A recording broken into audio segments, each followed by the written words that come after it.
मनोविज्ञान में जांच की विधियां। परिचय। प्रथम अध्याय में आप पढ़ चुके हैं कि मनोविज्ञान अनुभव, व्यवहारों एवं मानसिक प्रक्रियाओं का अध्ययन है।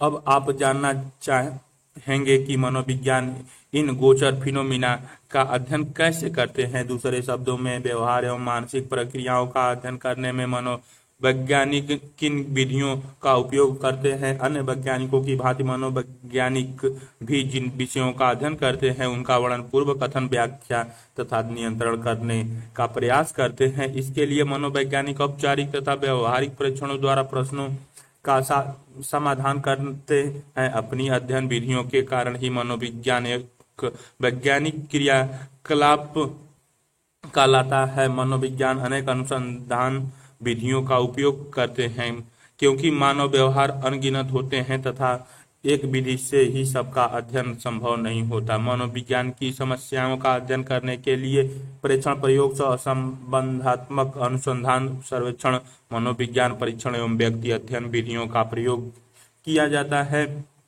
इस अध्याय में आप मनोविज्ञान जांच इंक्वायरी के लक्ष्य, सूचनाओं एवं पद्धति के रूप, जिन्हें हम मनोवैज्ञानिक अध्ययन में एकत्र करते हैं, से परिचित होंगे। साथ ही मनोविज्ञान के अध्ययनों में प्रयुक्त होने वाली अनेक विधियों के विस्तार तथा मनोविज्ञान अध्ययन से संबंधित कुछ महत्वपूर्ण मुद्दे से भी आपका परिचय होगा।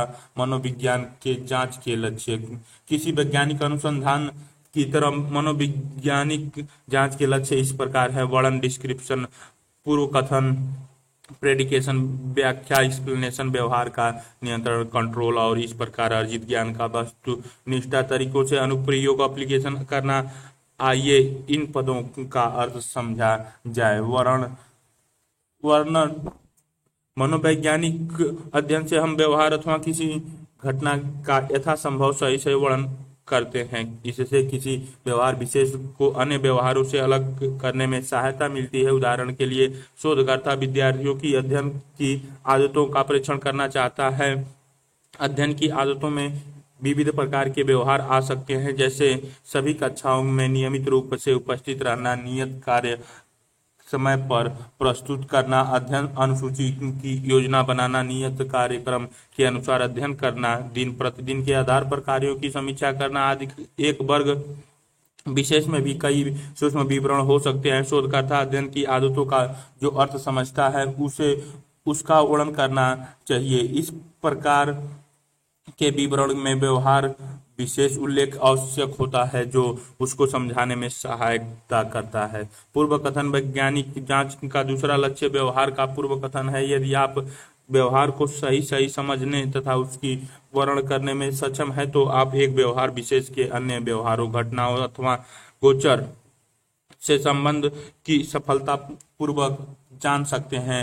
ऐसी स्थिति में आप इस बात की भविष्यवाणी कर सकते हैं कि कतिपय दशाओं में कुछ त्रुटियों के साथ वह व्यवहार विशेष घटित हो सकता है। उदाहरण के लिए, अध्ययन के आधार पर एक अनुसंधानकर्ता विभिन्न विषयों के अध्ययन, समय की मात्रा एवं उपस्थितियों के बीच धनात्मक संबंध की स्थापना कर सकता है। बाद में यदि आपको ज्ञात होता है कि एक बालक विशेष अध्ययन के लिए पर्याप्त समय देता है, तो आप इस बात का पूर्व कथन कर सकते हैं कि वह बालक परीक्षा में अच्छे अंक प्राप्त करेगा। पूर्व कथन परीक्षण किए गए व्यक्तियों की संख्या में वृद्धि होने पर अधिक सही होता है। जितने अधिक लोगों का परीक्षण किया जाए, पूर्व कथन के सही होने की संभावना उतनी ही अधिक होती है। व्याख्या। मनोवैज्ञानिक जांच का तीसरा लक्ष्य व्यवहार के कारणों की अथवा उसके निर्धारकों की जानकारी प्राप्त करना है। मनोवैज्ञानिक मूलतः यह जानना चाहते हैं कि व्यवहार किन कारणों से घटित होते हैं और वे कौन सी दशाएं हैं जिनमें व्यवहार विशेष घटित नहीं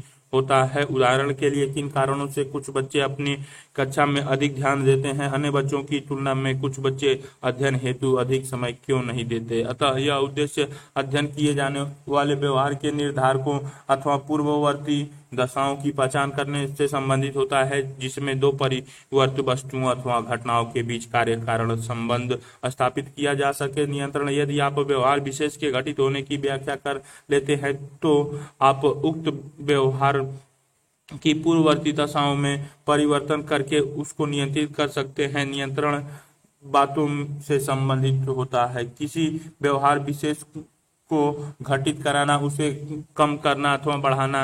उदाहरण के लिए आप चाहे तो अध्ययन करने के घंटों को उतने ही रहने दें अथवा आप उन्हें कम कर दें या उसमें वृद्धि करते हैं। मनोवैज्ञानिक उपचारों द्वारा चिकित्सा के रूप में व्यक्तियों के व्यवहार में जो परिवर्तन होता है वह नियंत्रण का एक अच्छा उदाहरण है।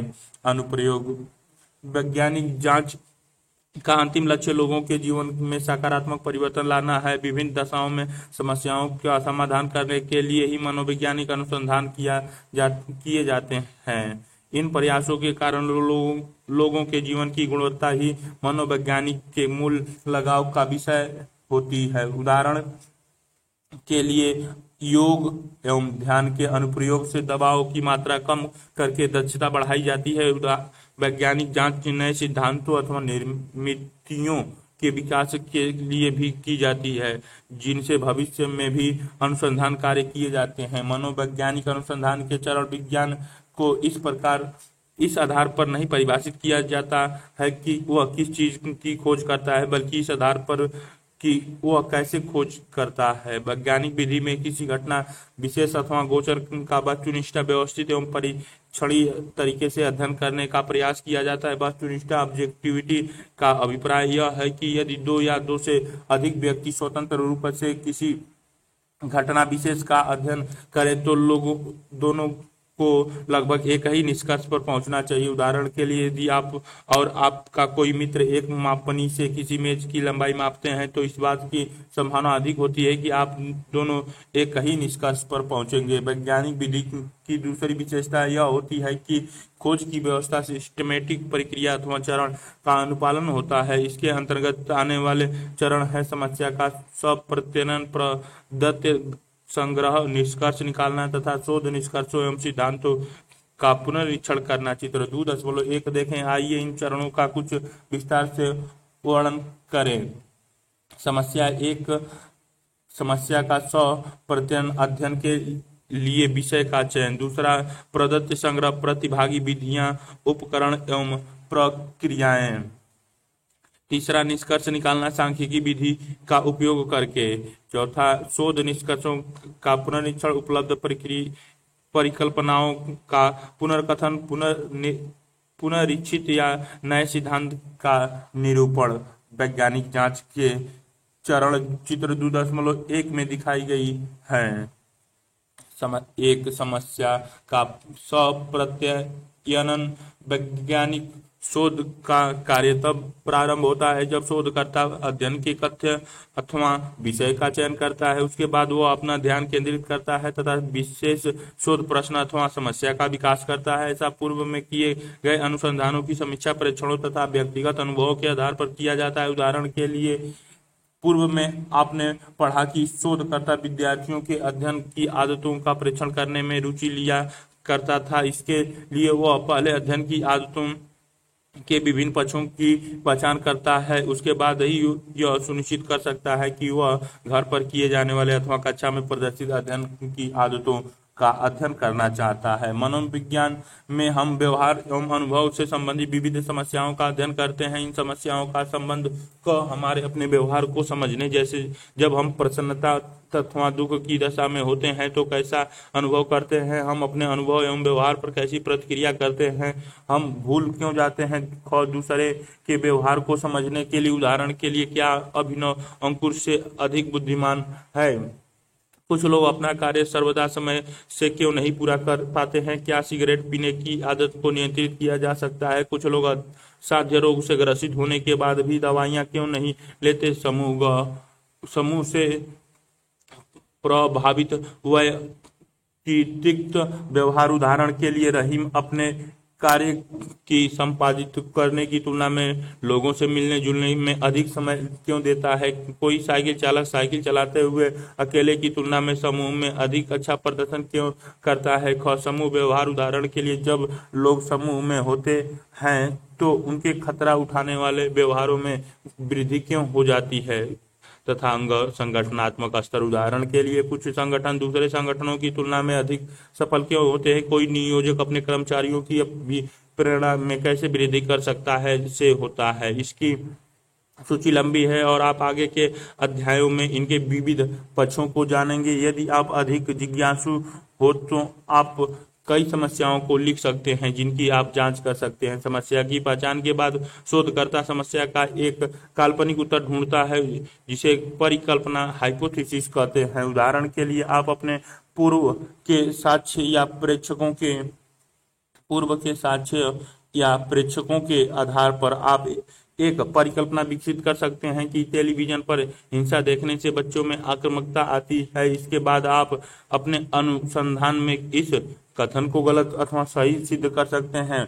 दूसरा, प्रदत्त संग्रह। वैज्ञानिक विधि का दूसरा चरण प्रदत्त संग्रह होता है। प्रदत्त संग्रह के लिए संपूर्ण अध्ययन का एक अनुसंधान अविकल्प होना चाहिए। इसके लिए अग्रलिखित 4 पहलुओं के बारे में निर्णय लेना पड़ता है। क, अध्ययन के प्रतिभागी। ख, प्रदत्त संग्रह की विधि। ग, अनुसंधान में प्रयुक्त उपकरण। घ, प्रदत्त संग्रह की प्रक्रिया। अध्ययन के स्वरूप के अनुसार अनुसंधानकर्ता को निर्णय करना पड़ता है कि अध्ययन में कौन कौन प्रतिभागी सूचना देने वाले होंगे। प्रतिभागी बच्चे, किशोर, महाविद्यालय के छात्र, अध्यापक एवं प्रबंधन हो सकते हैं। चिकित्सालय के रोगी, उद्योग में कार्य करने वाले कर्मचारी अथवा व्यक्तियों का कोई समूह भी प्रतिभागी हो सकते हैं जिनमें जहां पर अध्ययन किए जाने वाला गोचर प्रचलित हो।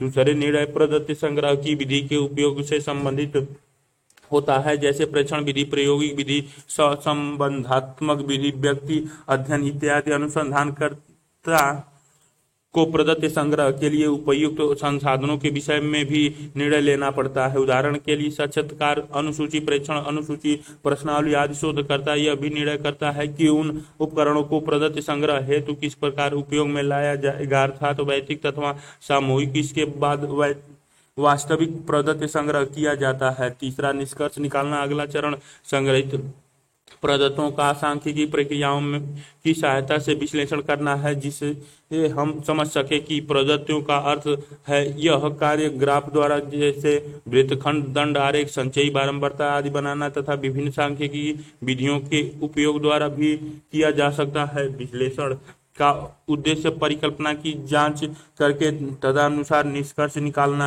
है। चौथा, शोध निष्कर्षों का पुनरीक्षण।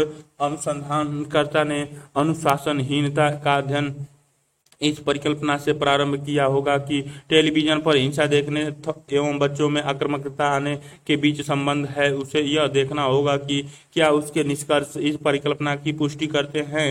यदि करते हैं तो प्रस्तुत परिकल्पना सिद्धांत पुष्ट हो जाएगी। यदि ऐसा नहीं होता है अनुसंधान करता एक वैकल्पिक परिकल्पना सिद्धांत स्थापित करेगा तथा नए प्रदत्तों के आधार पर ही इसे परीक्षण करेगा और निष्कर्ष निकालेगा। इस परिकल्पना सिद्धांत की परीक्षा भावी अनुसंधानकर्ताओं द्वारा की जा सकती है अतः अनुसंधान निरंतर चलने वाली प्रक्रिया है। अनुसंधान के वैकल्पिक प्रतिमान। मनोवैज्ञानिकी की मान्यता है कि मानव व्यवहार का अध्ययन भौतिक, रसायन विज्ञान तथा जीव विज्ञान जैसे विद्वानों की विधियों का अपनाकर किया जा सकता है और किया भी जाना चाहिए। इस विचारधारा का प्रमुख अभिमत है कि मानव व्यवहार का पूर्वानुमान लगाया जा सकता है। यह आंतरिक एवं बाह्य शक्तियों द्वारा घटित होता है तथा इसका परीक्षण, मापन तथा नियंत्रण किया जा सकता है। इन लक्ष्यों की पुष्टि के लिए मनोविज्ञान विद्याशाखा के 20वीं सदी के उत्तरार्ध तक अपने को मात्र व्यवहार तक सीमित रखा हुआ व्यवहार जिसका परीक्षण एवं मापन किया जा सकता है। मनोविज्ञान के अध्ययन में वैयक्तिक अनुभूतियों, अनुभवों तथा अर्थों पर ध्यान नहीं दिया गया। आधुनिक समय में एक अलग दृष्टि से व्याख्यापरक परंपरा कहते हैं का उदय हुआ है, जो व्याख्या एवं पूर्व कथन की तुलना में समझ को अधिक महत्वपूर्ण मानता है। यह परंपरा मानती है कि निरंतर परिवर्तनीय एवं जटिल मानव व्यवहार एवं अनुभव की अन्वेषण विधि भौतिक जगत की अन्वेषण विधि से भिन्न होनी चाहिए। इस विचारधारा के अनुसार किसी संदर्भ विशेष में घटित होने वाली घटनाओं एवं क्रियाओं की अर्थवत्ता को खोजना एवं समझना अधिक महत्वपूर्ण होता है। कुछ विशिष्ट संदर्भ होते हैं जहां बाह्य कारक जैसे सुनामी भूकंप एवं चक्रवात से प्रभावित व्यक्ति अथवा आंतरिक कारकों उदाहरण लंबी बीमारी आदि से लोग पीड़ादायी स्थितियों से गुजरते हैं। ऐसी स्थिति में वस्तुनिष्ठता संभव नहीं होती है, क्योंकि प्रत्येक व्यक्ति सत्य का निर्माण अपने अपने ढंग से करता है। इसीलिए हम वास्तविकता की व्यक्तिपरक व्याख्या करते हैं। हमारा लक्ष्य होता है कि हम मानवीय अनुभव एवं व्यवहारों की सहज व मान्यता को बिना हानि पहुंचाए विविध पक्षों का पता लगाएं। उदाहरण के लिए, कोई भी खोज करने वाला यह नहीं जानता कि वह क्या खोज रहा है, कैसे खोज की जाए तथा किस बात की प्रत्याशा की जाए, बल्कि वह प्रयास करता है कि जो कुछ अव्यवस्थित विवरण है उसका प्रारूप तैयार किया जाए। यद्यपि उसे उस क्षेत्र की कम अथवा बिल्कुल जानकारी नहीं रहती है, उसका मुख्य कार्य जो कुछ एक संदर्भ विशेष में मिलता है उसका विस्तृत विवरण लिपिबद्ध रूप में तैयार करना है। वैज्ञानिक एवं व्याख्यापरक परंपरा दोनों का उद्देश्य दूसरों के व्यवहार एवं अनुभवों का अध्ययन करना होता है। हमारे अपने अनुभव एवं व्यवहारों के विषय में क्या होता है? मनोविज्ञान के छात्र के रूप में आप स्वयं से प्रश्न पूछ सकते हैं, मैं क्यों दुख का अनुभव कर रहा हूँ? कई बार आप प्रण करते हैं कि आप अपने खान पान को नियंत्रित करेंगे अथवा अध्ययन हेतु अधिक समय देंगे, लेकिन जब भोजन या अध्ययन करने का समय होता है तो आप अपना प्रण भूल जाते हैं। आपको आश्चर्य होगा कि कोई अपने व्यवहार पर नियंत्रण क्यों नहीं कर पाता है। क्या मनोविज्ञान को इस बात में सहायता नहीं करनी चाहिए कि वह अपने अनुभव, चिंतन, प्रक्रियाओं तथा व्यवहार का विश्लेषण कर सके? मनोविज्ञान जांच का ध्येय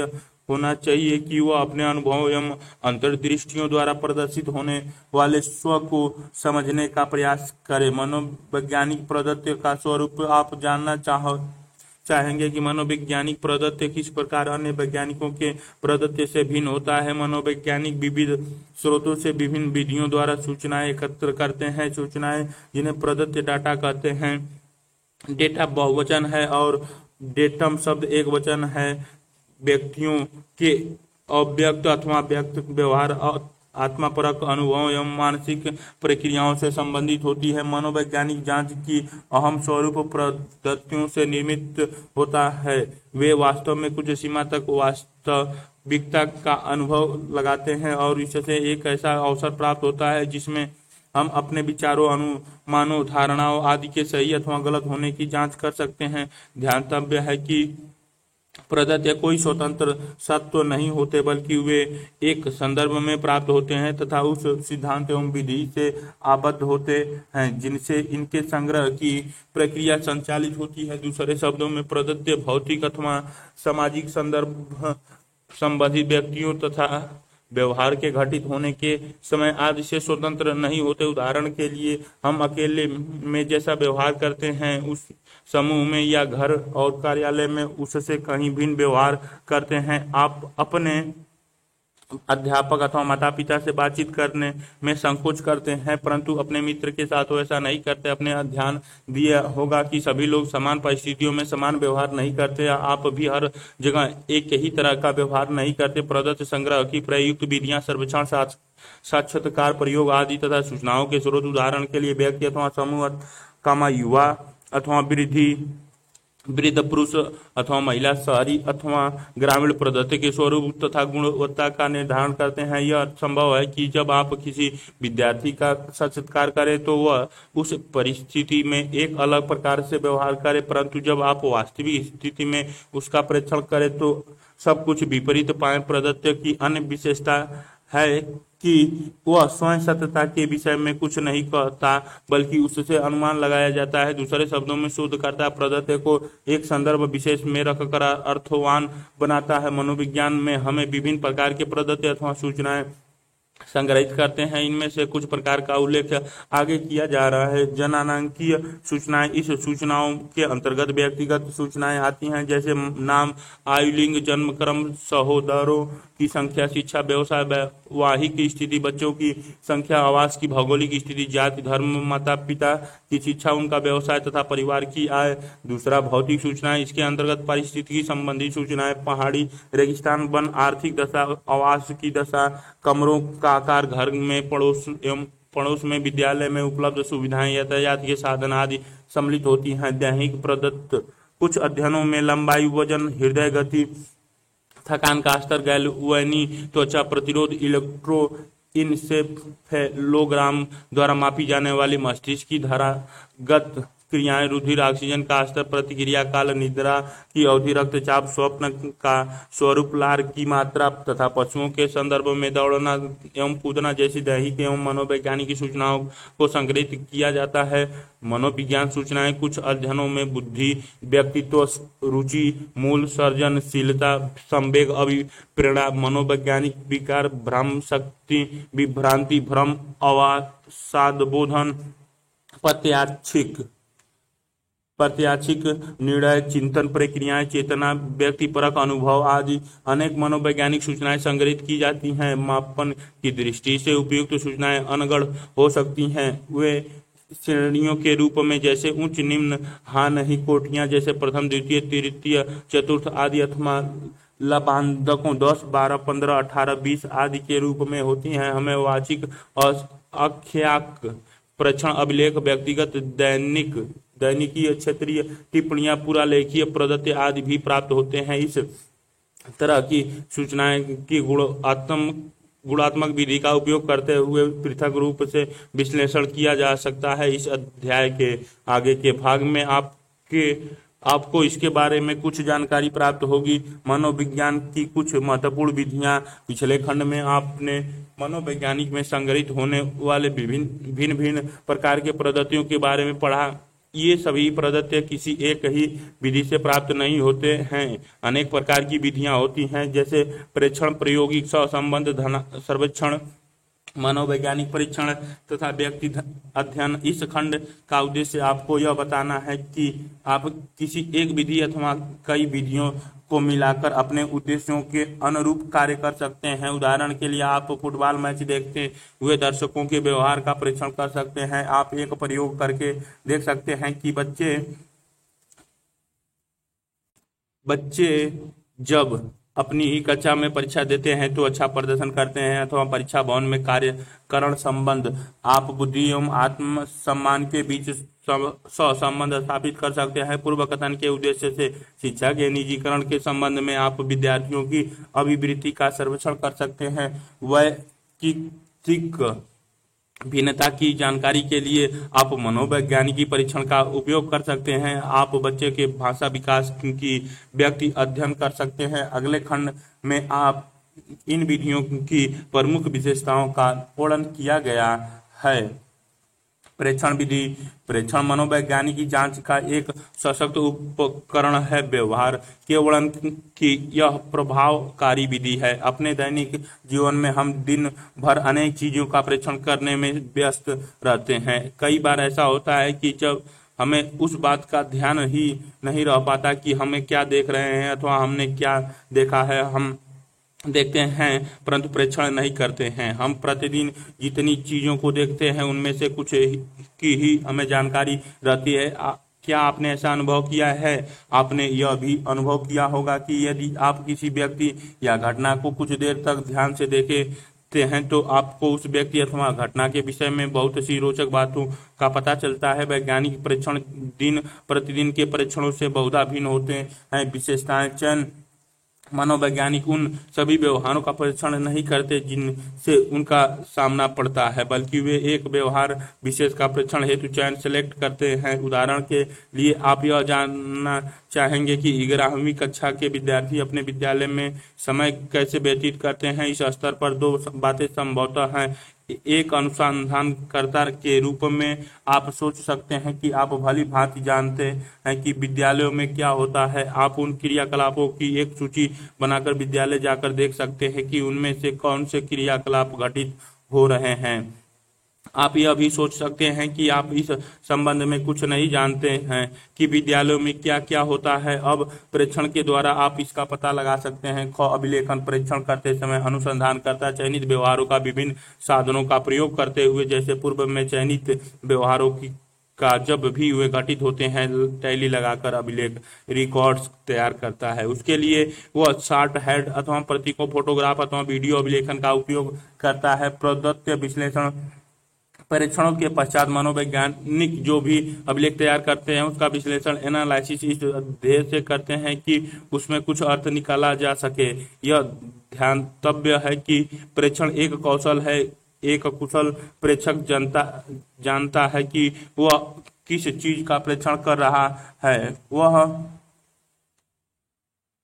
वह किसका प्रेक्षण करना चाहता है, प्रेक्षण कहाँ और कब करना होगा, प्रेक्षण कर अभिलेख किस रूप में तैयार किया जाएगा और प्रेक्षित व्यवहार का विश्लेषण किस विधि द्वारा किया जाएगा। प्रेक्षण के प्रकार प्रेक्षण निम्नलिखित प्रकार के हो सकते हैं। ख प्राकृतिकवादी बनाम नियंत्रित प्रेक्षण। जब प्रेक्षण प्राकृतिक अथवा वास्तविक जगत की स्थिति में किया जाता है, उपयुक्त उदाहरण में विद्यालय में प्रेक्षण किया गया है, तो उसे प्राकृतिकवादी प्रेक्षण नेचुरलिस्टिक ऑब्जर्वेशन कहते हैं। इस उदाहरण में प्रेक्षण करता परिस्थिति का न तो प्रहसन करता है न ही उसमें को नियंत्रित करने का प्रयास करता है। इस तरह के प्रेक्षण अस्पताल, घर, विद्यालय, दिन में देखभाल करने वाले केंद्र आदि स्थानों पर किए जाते हैं। यद्यपि कई बार आपको कुछ ऐसे कारकों को नियंत्रित करने की आवश्यकता पड़ती है जो व्यवहार का निर्धारण करते हैं, परंतु वे आपके अध्ययन के केंद्र नहीं होते। इसीलिए बहुत से मनोवैज्ञानिक अध्ययन प्रयोगशालाओं में किए जाते हैं। उदाहरण के लिए यदि आप भाग से 2.1 का अवलोकन करें तो पाएंगे कि धुआं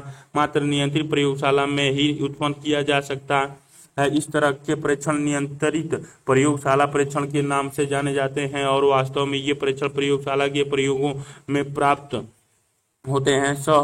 असहभागी बनाम सहभागी प्रेक्षण। प्रेक्षण दो प्रकार से किया जा सकता है। प्रथम, आप किसी व्यक्ति या घटना का प्रेक्षण दूर से कर सकते हैं। द्वितीय, प्रेक्षक प्रेक्षण किए जाने वाले समूहों का एक सदस्य बनकर प्रेक्षण करता है। प्रथम दशा में व्यक्ति जिसका प्रेक्षण किया जा रहा है उसे यह मालूम नहीं हो पाता कि उसका प्रेक्षण किया जा रहा है। उदाहरण के लिए, किसी कक्षा विशेष में आप शिक्षकों एवं विद्यार्थियों के बीच होने वाली अंतःक्रिया का प्रेक्षण करना चाहते हैं। इस लक्ष्य को प्राप्त करने के लिए कई तरीके हैं। आप चाहें तो कक्षा में वीडियो कैमरा लगाकर सारी गतिविधियों का परीक्षण करें जिन्हें आप बाद में देख सकते हैं तथा उनका विश्लेषण कर सकते हैं। विकल्प के रूप में आप कक्षा की सामान्य गतिविधियों में बिना भाग लिए अथवा बिना कोई अवरोध पैदा किए कक्षा के कोने में बैठे सकते हैं। इस प्रकार के प्रेक्षण को असहभागी प्रेक्षण, नॉन पार्टिसिपेंट ऑब्जर्वेशन कहते हैं।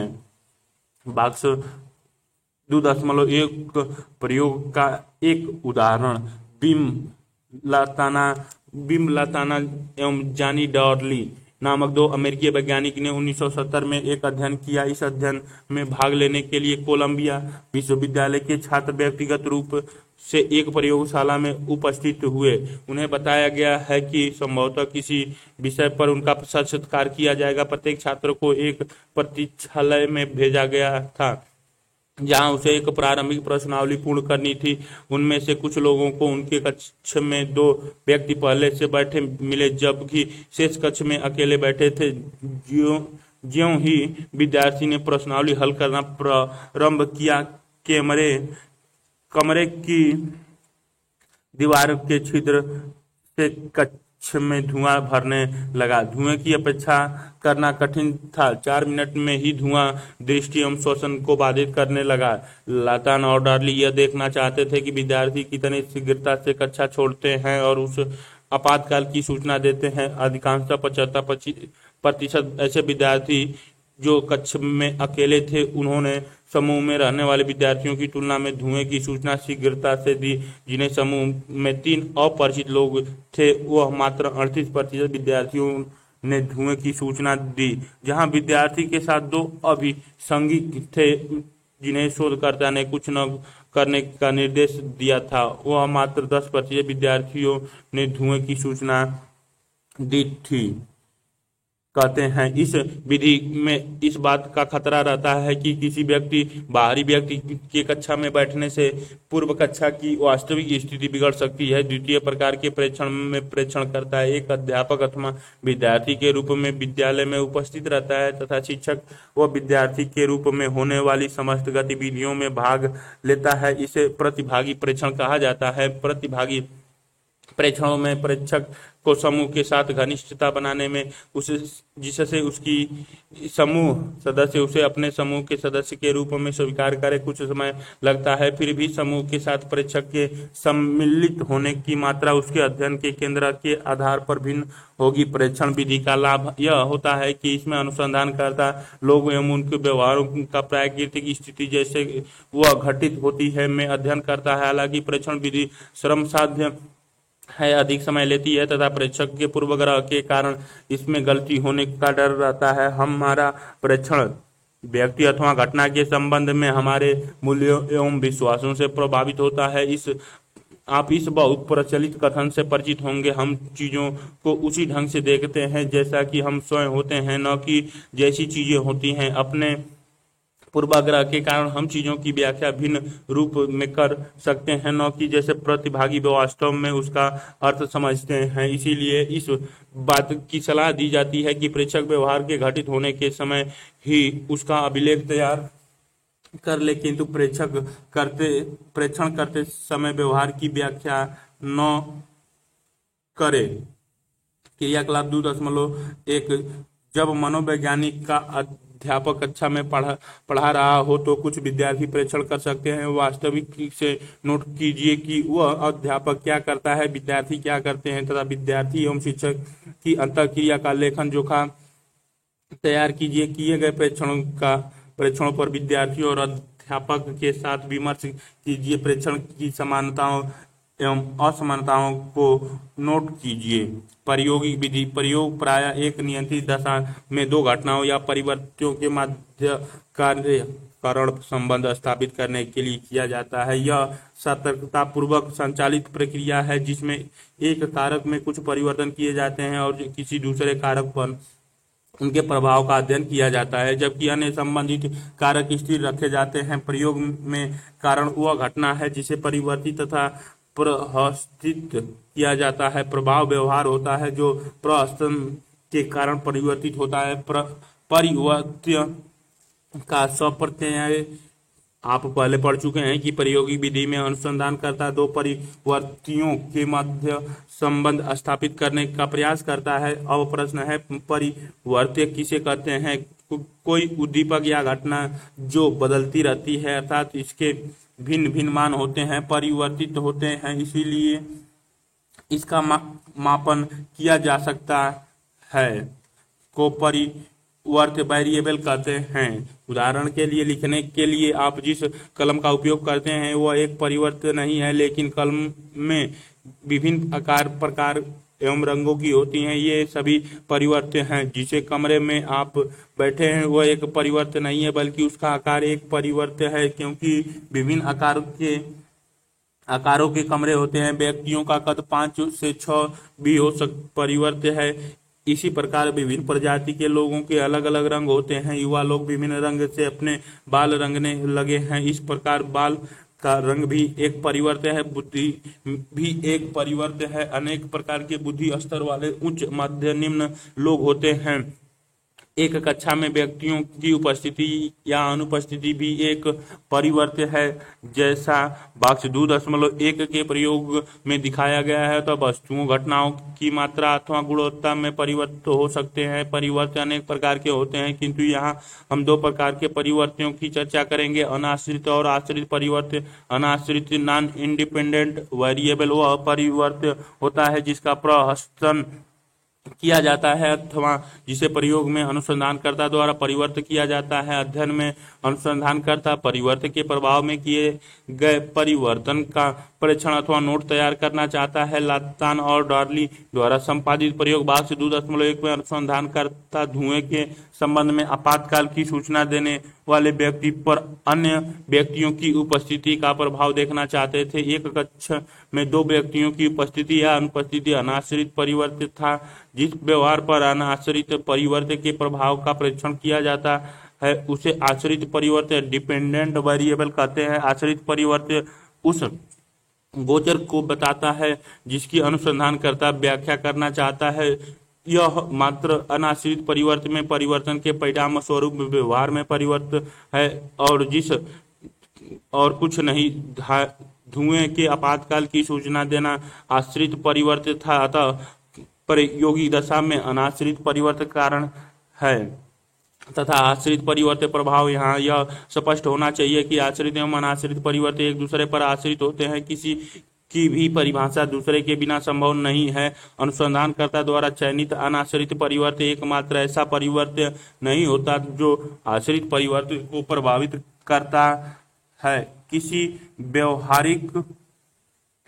व्यवहारिक घटना में कई परिवर्तन होते हैं, यह किसी संदर्भ में ही होता है। आश्रित एवं अनाश्रित परिवर्तन का चयन अनुसंधानकर्ता की सैद्धांतिक रुचि के कारण ही किया जाता है। वास्तव में ऐसे बहुत से अन्य सार्थक अथवा बाह्य परिवर्तन होते हैं जो आश्रित परिवर्तन को प्रभावित करते हैं, किंतु अनुसंधानकर्ता उनके प्रभाव को जानने में रुचि नहीं भी ले सकते हैं। ऐसा बाह्य परिवर्तनों का प्रयोग में नियंत्रित करना आवश्यक होता है, जिससे अनुसंधानकर्ता अनाश्रित एवं आश्रित परिवर्तनों के मध्य कार्य कारण स्पष्ट संबंध कर सकते हैं। प्रयोगी एवं नियंत्रित समूह प्रयोग में प्रायः एक या अधिक प्रायोगिक समूह और एक या अधिक नियंत्रित समूह होते हैं। प्रायोगिक समूह वह समूह होता है जिसमें समूह सदस्यों को अनाश्रित परिवर्तन प्रहसन के लिए प्रस्तुत किया जाता है। नियंत्रित समूह एक तुलना समूह होता है जो प्रहसित परिवर्तन को छोड़कर शेष अन्य दृष्टियों से प्रायोगिक समूह की तरह का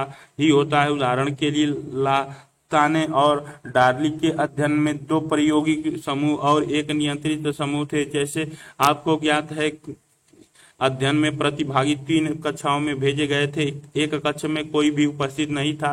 नियंत्रित समूह अन्य 2 कक्षों में 2 व्यक्ति बैठाए गए थे। प्रायोगिक समूह 2 प्रायोगिक समूहों में एक समूह को यह निर्देशित किया गया था कि कमरे में धुएं भरने पर कुछ भी नहीं करना था। दूसरे समूह को कोई भी निर्देश नहीं दिया गया था। नियंत्रित समूह के निष्पादन की तुलना प्रायोगिक समूह से की गई थी। जैसा कि अध्ययन में पाया गया, नियंत्रित समूह के प्रतिभागियों ने आपातकाल के संबंध में सबसे अधिक सूचना दी। प्रथम प्रायोगिक समूह, जिसमें प्रतिभागियों को कोई निर्देश नहीं दिया गया था, तथा द्वितीय प्रायोगिक समूह अभिसांगिक वाला समूह ने आपातकाल की बहुत कम सूचना दी। ध्यातव्य है कि किसी प्रयोग में प्रायोगिक प्रहसन के अतिरिक्त प्रायोगिक एवं नियंत्रित समूहों के लिए अन्य दशाएं स्थिर रखी जाती है। उन सभी संबंध परिवर्तियों को नियंत्रित करने का प्रयास किया जाता है जो आश्रित परिवर्तन को प्रभावित कर सकते हैं। उदाहरण के लिए, जिस गति से कक्षा में धुआं आना शुरू हुआ, कक्ष में धुएं की समग्र मात्रा, कक्षा में भौतिक एवं अन्य प्रकार की सुविधाएं तीनों समूहों के लिए एक समान थी। प्रायोगिक एवं नियंत्रित समूहों में प्रतिभागियों का विवरण यादृच्छिक रैंडम रूप से किया जाता है।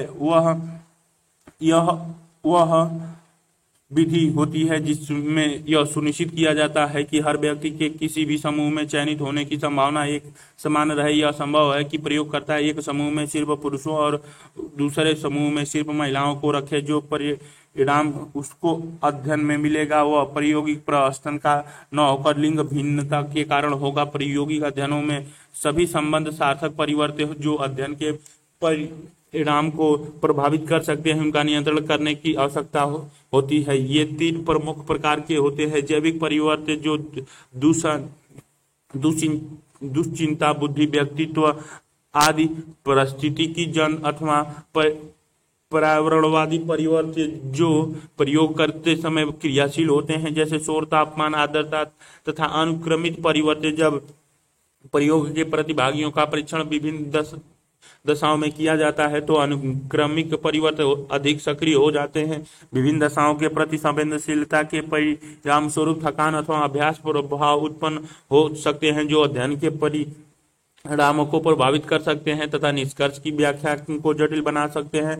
बाह्य परिवर्तनों पर नियंत्रण स्थापित करने के लिए प्रयोगकर्ता कई नियंत्रण तकनीकों का उपयोग करते हैं। कुछ उदाहरण नीचे दिए गए हैं। चूंकि प्रयोग का लक्ष्य बाह्य परिवर्तनों को कम करना होता है, इसीलिए इस समस्या से मुक्त होने का उत्तम तरीका प्रायोगिक दशा में से ऐसे परिवर्तनों का निरीक्षण करना है। उदाहरण के लिए, प्रयोग ध्वनिरोधी अथवा वातानुकूलित कक्ष में किया जा सकता है और ध्वनि एवं तापमान के प्रभाव का निरीक्षण किया जा सकता है। निरीक्षण सर्वदा संभव नहीं होता है। इस बात का प्रयास किया जाना चाहिए कि उनका प्रभाव स्थिर रहे, जिससे पूरी प्रायोगिक दशा में उनका प्रभाव एक सा बना रहे। प्राणीगत जैसे भय, अभिप्रेरणा और पृष्ठभूमि संबंधी परिवर्तनों जैसे ग्रामीण, शहरी, जाति, सामाजिक और आर्थिक स्थिति के नियंत्रण के लिए सुमेलन भी किया जाता है। इस प्रक्रिया में दो समूहों को प्रासंगिक परिवर्तन के आधार पर समान कर दिया जाता है अथवा प्रयोग विभिन्न दशाओं में प्रतिभागियों के सम्मेल युग्मों को लेते हुए प्रासंगिक परिवर्तन को स्थिर रखा जाता है। कुल क्रम को कम करने के लिए प्रतिसंतुलनकारी तकनीकी अपनाई जाती है। मान लीजिए किसी प्रयोग में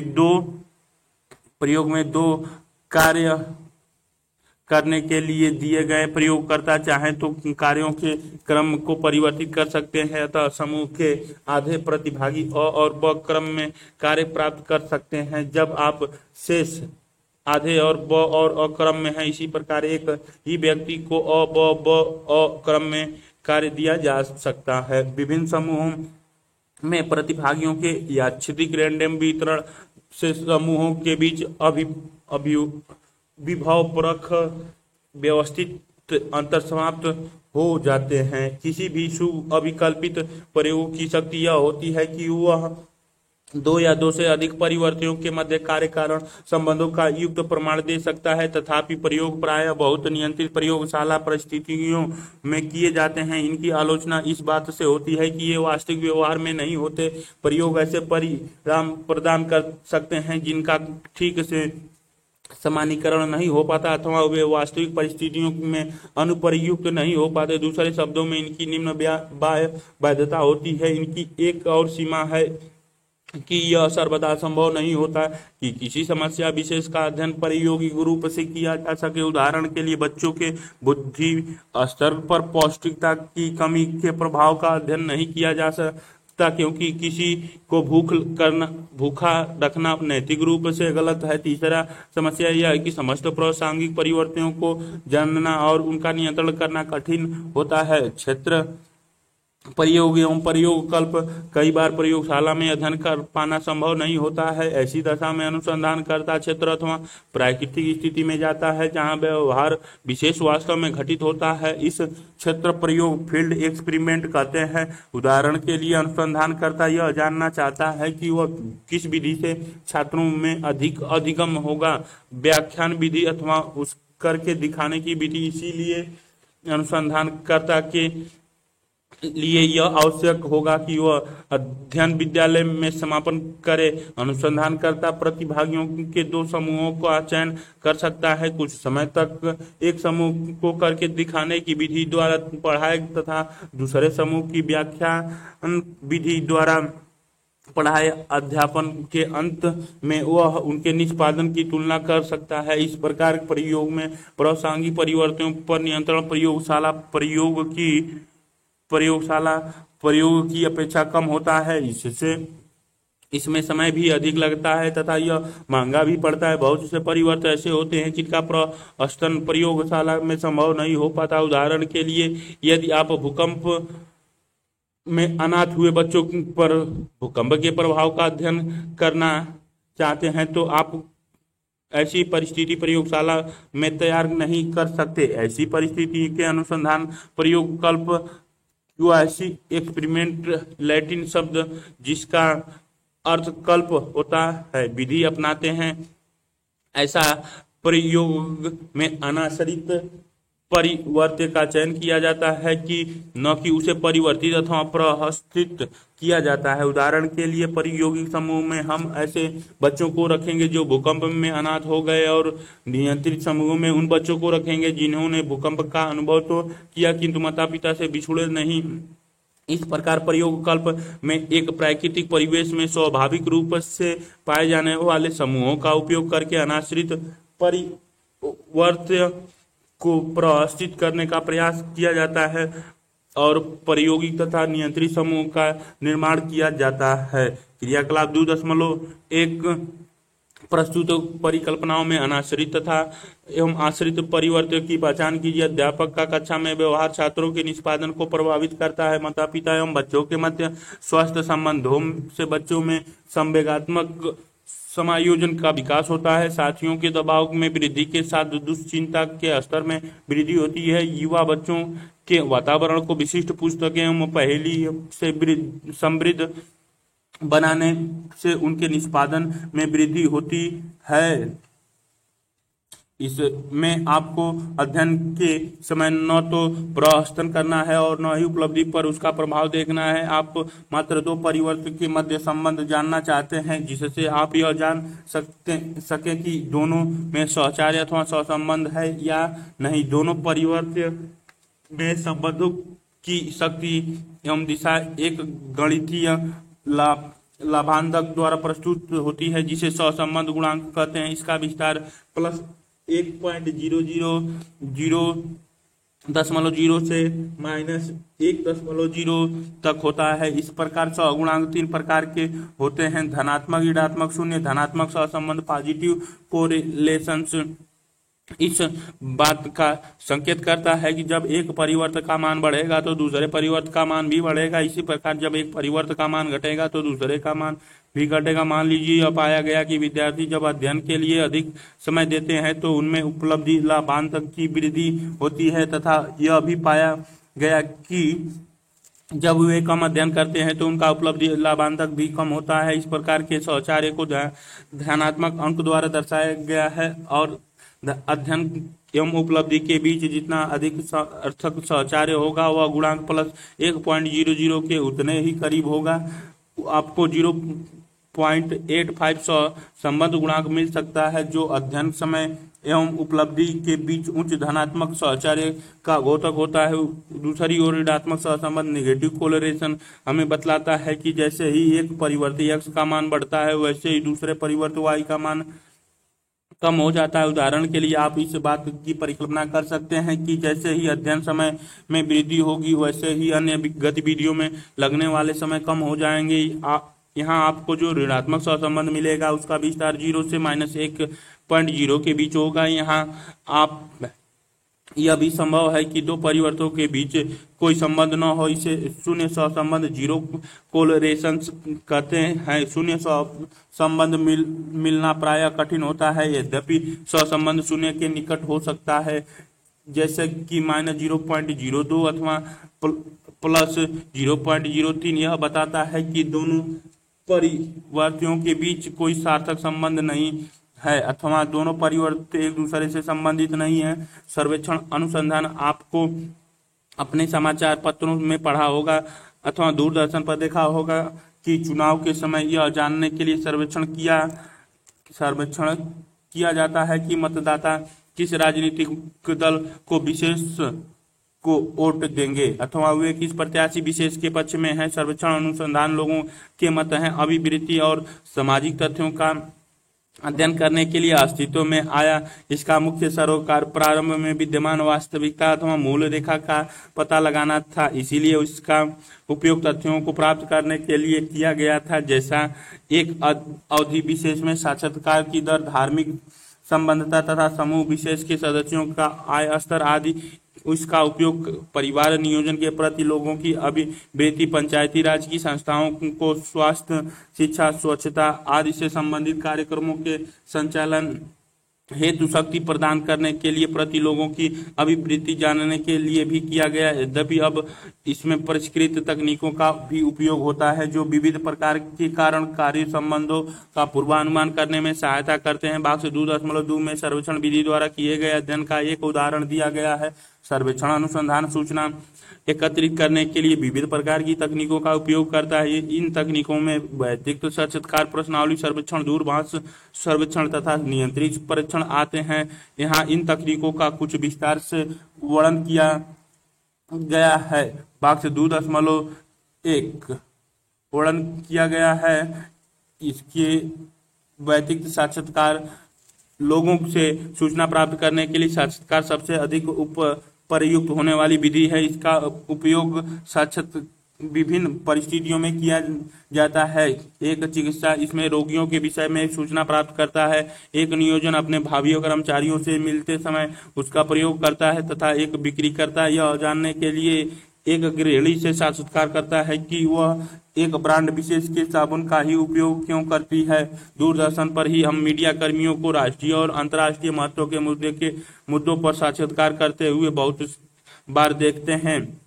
साक्षात्कार में क्या होता है, हम देखते हैं कि दो या दो से अधिक व्यक्ति अपने आमने सामने बैठते हैं, जिसमें एक व्यक्ति प्रायः जिसे साक्षात्कारकर्ता कहा जाता है प्रश्न पूछता है तथा दूसरा व्यक्ति जिसे साक्षात्कारदाता या प्रतिक्रियादाता कहा जाता है समस्या से संबंधित प्रश्न का उत्तर देता है। साक्षात्कार एक उद्देश्य पूर्ण क्रियाकलाप है जिसमें तथ्यपरक सूचनाएं, अभिमत और अभिवृद्धि एवं व्यवहार विशेष के कारण आदि प्रक्रियादाताओं से प्राप्त किए जाते हैं। यह आमने सामने किया जाता है, किंतु कभी कभी यह दूरभाष पर भी संपन्न होता है। ये मुख्य रूप से साक्षात्कार दो प्रकार के हो सकते हैं, संरचित स्ट्रक्चर्ड और मानकीकृत स्टैंडर्डाइज्ड।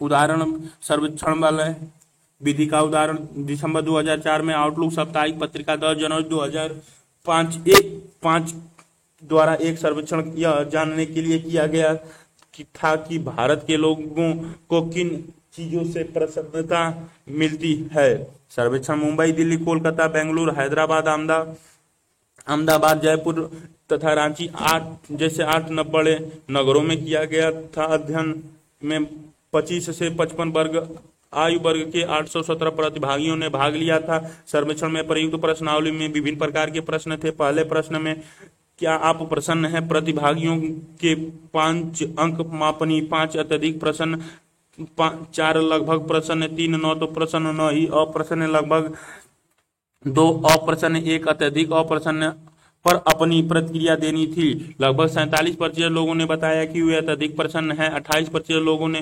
लगभग प्रसन्न थे और 11% लोगों ने बताया कि न तो प्रसन्न हैं और न ही अप्रसन्न। अंतिम 2 वर्ग दोनों में 7% में लोगों ने प्रतिक्रिया दी कि वे लगभग अप्रसन्न हैं एवं अत्यधिक अप्रसन्न हैं। द्वितीय प्रश्न, क्या आप पैसे से प्रसन्नता खरीद सकते हैं के 3 विकल्प थे, हाँ, नहीं, ज्ञात नहीं। करीब 80% लोगों का मत था कि प्रसन्नता पैसों से नहीं खरीदी जा सकती। अन्य प्रश्नों में यह जानने का प्रयास किया था कि लोगों को अत्यधिक प्रसन्नता किसमें मिलती है। 50% से अधिक प्रतिक्रियादाताओं ने बताया कि मन की शांति 52% तथा स्वास्थ्य 50% लोगों को अत्यधिक प्रसन्नता प्रदान करती है। इसके बाद कार्य में सफलता 43% तथा परिवार 40% प्रसन्नता प्रदान करते हैं। एक दूसरे प्रश्न पूछ गया था कि वे अप्रसन्नता अथवा दुखी होने पर क्या करते हैं। पाया गया कि 36% लोग संगीत सुनने में, 23% मित्रों की संगीत में तथा 15% सिनेमा देखने में प्रसन्नता का अनुभव करते हैं। एवं असंरचित अनस्ट्रक्चर्ड या अमानकीकृत नॉन स्टैंडर्डाइज्ड यह अंतर इस बात पर आधारित होता है कि हमने साक्षात्कार के पहले कैसे तैयारी की। चूंकि हमें साक्षात्कार के समय प्रश्न पूछने होते हैं, इसीलिए प्रश्नों की सूची पहले से ही बना लेना आवश्यक होता है। इस सूची को साक्षात्कार अनुसूची कहते हैं। संरचित साक्षात्कार उसे कहते हैं जिसमें प्रश्न स्पष्ट रूप से अनुसूची में एक क्रम में लिख लिए जाते हैं। साक्षात्कारकर्ता को प्रश्न की शब्दावली में अथवा उनके पूछे जाने के क्रम में कोई भी परिवर्तन करने की स्वतंत्रता नहीं होती है। कतिपय दशाओं में उन प्रश्नों की प्रतिक्रियाएं भी पहले से ही उल्लेखित रहती हैं, इन्हें अमुक्त प्रश्न कहते हैं। इसके विपरीत असंरचित साक्षात्कार में साक्षात्कारकर्ता पूछे जाने वाले प्रश्नों की शब्दावली तथा प्रश्नों के पूछे जाने के क्रम में परिवर्तन करने के लिए स्वतंत्र होता है। चूंकि प्रतिक्रियाएं पूर्व उल्लेखित नहीं होती हैं, इसीलिए प्रतिक्रियादाता जैसे चाहता है वैसे उत्तर देता है। इनको मुक्त प्रश्न कहते हैं। उदाहरण के लिए, यदि अनुसंधानकर्ता किसी व्यक्ति की प्रसन्नता के स्तर के संबंध में जानना चाहता है तो वह पूछ सकता है कि आप कितने प्रसन्न हैं। प्रतिक्रिया या दाता जैसे चाहे वैसे उत्तर दे सकता है। किसी साक्षात्कार में प्रतिभागियों को की निम्न संयुक्तियां साक्षात्कार दशा में हो सकती हैं और व्यक्ति से व्यक्ति इस दशा में एक साक्षात्कारकर्ता किसी एक व्यक्ति का साक्षात्कार करता है, वह व्यक्ति से समूह इस दशा में एक साक्षात्कारकर्ता व्यक्तियों के एक समूह का साक्षात्कार करता है। इसका एक भिन्न रूप फोकस समूह विमर्श होता है। समूह से व्यक्ति एवं एक ऐसी दशा होती है जिसमें साक्षात्कारकर्ताओं का एक समूह किसी एक व्यक्ति का साक्षात्कार करता है। जब आप नौकरी के लिए कोई साक्षात्कार देने जाते हैं तो आपको इस प्रकार के साक्षात्कार का अनुभव हो सकता है। दो समूह से समूह ऐसी दशा में साक्षात्कारकर्ताओं का एक समूह साक्षात्कारदाताओं के एक समूह का साक्षात्कार करता है। साक्षात्कार करना एक कौशल है जिसके लिए उपयुक्त प्रशिक्षण की आवश्यकता होती है। एक कुशल साक्षात्कारकर्ता यह जानता है कि वह प्रतिक्रियादाता को कैसे सहज रखकर इष्टतम उत्तर प्राप्त किया जा सकता है। व्यक्ति जिस प्रकार उत्तर देता है उसके प्रति साक्षात्कारकर्ता संवेदनशील रहता है तथा आवश्यकता पड़ने पर भी अधिक सूचना देने के लिए खोजबीन करता है। यदि प्रतिक्रियादाता अस्पष्ट उत्तर देता है तो साक्षात्कारकर्ता उसे उपयुक्त एवं मूर्त उत्तर प्राप्त करने का प्रयास करता है। साक्षात्कार सूचनाओं को गहराई से प्राप्त करने में सहायता करता है। यह परिस्थितियों के अनुसार लचीला एवं अनुकूलित होता है और इस विधि का उपयोग प्रायः तब किया जाता है जब कोई व्यक्ति अन्य विधि संभव अथवा पर्याप्त नहीं हो। इसका उपयोग बच्चों के लिए अथवा अशिक्षितों के लिए भी किया जा सकता है। साक्षात्कारकर्ता जान सकता है कि क्या प्रतिक्रियादाता प्रश्न को समझता है अथवा दोहराने या दूसरे तरह से कहने की आवश्यकता है। यद्यपि साक्षात्कारकर्ता में समय लगता है, प्रायः किसी एक व्यक्ति से सूचना प्राप्त करने में 1 घंटे का अथवा अधिक समय लग सकता है, जो लगता प्रभावी नहीं हो सकता है। प्रश्नावली सर्वेक्षण। प्रश्नावली सूचना प्राप्त करने की सबसे प्रचलित साधारण बहुमुखी तथा अल्प लागत वाली आत्म संवाद विधि है। इसमें एक पूर्व निर्धारित प्रश्नों का समुच्चय होता है। प्रतिक्रियादाता को प्रश्न पढ़ना पड़ता है और कागज पर उत्तर लिखना पड़ता है, न कि साक्षात्कारकर्ता को मौखिक उत्तर देना होता है। यह लगभग अति संरचित साक्षात्कार के जैसा होता है। प्रश्नावली को व्यक्तियों के एक समूह में वितरित किया जा सकता है जो प्रश्नों के उत्तर देते हैं और अनुसंधानकर्ता को लौटा देते हैं अथवा उत्तर डाक द्वारा भी भेजा जा सकता है। प्रायः प्रश्नावली में 2 प्रकार के प्रश्न होते हैं, मुक्त अथवा अमुक्त। मुक्त प्रश्नों में प्रतिक्रियादाता कुछ भी उत्तर दे सकता है जो वह ठीक समझे। अमुक्त प्रश्नों में प्रश्न अथवा उसके संभावित उत्तर दिए गए होते हैं तथा प्रतिक्रियादाता को सही उत्तर का चुनाव करना होता है। अमुक्त प्रश्नों की प्रतिक्रियाओं के उदाहरण इस प्रकार हो सकते हैं जैसे हाँ, नहीं, सही, गलत, बहुविकल्पी अथवा मापनी का उपयोग आदि। मापनियों के संबंध में एक कथन दिया गया है और प्रतिक्रियादाता अपने मत 3 अंक सहमति, अनिर्णय, असहमत अथवा 5 अंक अत्यधिक सहमत, अनिर्णय, असहमत, अत्यधिक असहमत अथवा 7 अंक, 9 अंक, 11 अंक अथवा 13 अंक मापनियों पर देता है। कुछ स्थितियों में प्रतिक्रियादाता अपनी पसंद के क्रम में बहुत सी चीजों को कोटियों में प्रस्तुत करता है। प्रश्नावली का उपयोग पृष्ठभूमि संबंधित एवं जनन अंकीय सूचनाओं, भूतकाल के व्यवहारों, अभिवृत्तियों एवं अभिमतों, किसी विशेष के ज्ञान अथवा व्यक्तियों की प्रत्याशाओं एवं आकांक्षाओं की जानकारी के लिए किया जाता है। कभी कभी सर्वेक्षण डाक द्वारा प्रश्नावली भेजकर भी किया जाता है। डाक द्वारा भेजी गई प्रश्नावली की समस्या यह होती है कि लोगों से प्रतिक्रिया कम मिल पाती है। क्रियाकलाप 2.3।